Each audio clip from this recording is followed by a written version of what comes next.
Gold has risen to its highest level in more than 2 years as investors turn to the safe haven commodity. Spot gold got to its highest price since March 2014.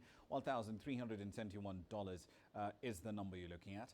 On Tuesday, the Bank of England took steps to ensure British lenders keep operating as the financial consequences of the choice to leave the EU begin to crystallise. Gold is often favoured as a hedge against economic and financial uncertainty.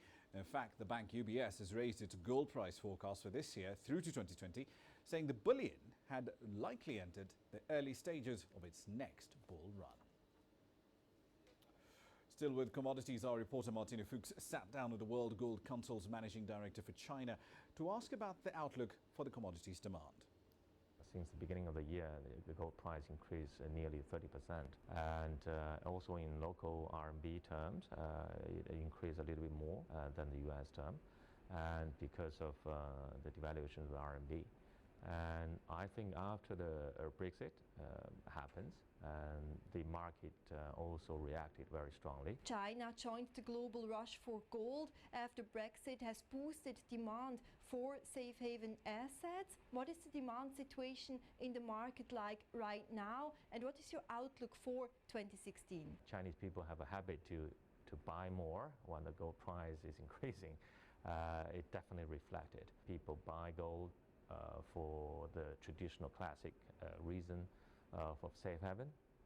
In terms of the gold market, the market uncertainties. And on the other hand, we have also seen the central banks worldwide have taken taken more extraordinary actions. We have seen the negative interest rate situation, which has never happened before. So people don't know what is going to happen in the future.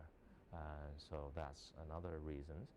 And also gold has been used or purchased used as a hedge against, the political, economic, and even the intervention risk. We have quite a confidence that the investment market will grow healthily in this current situation. And in terms of the overall market demand situation in China, we have confidence that we at least can keep a current level of annual demand around 1,000 tons of gold. And we have to wait until, of course, the market situation in the second half of the year to basically judge what level of the gold demand will be in China in the whole year. There's also growing appetite in China for gold exchange traded funds. What is your outlook for the industry, and what are some of the opportunities and hurdles?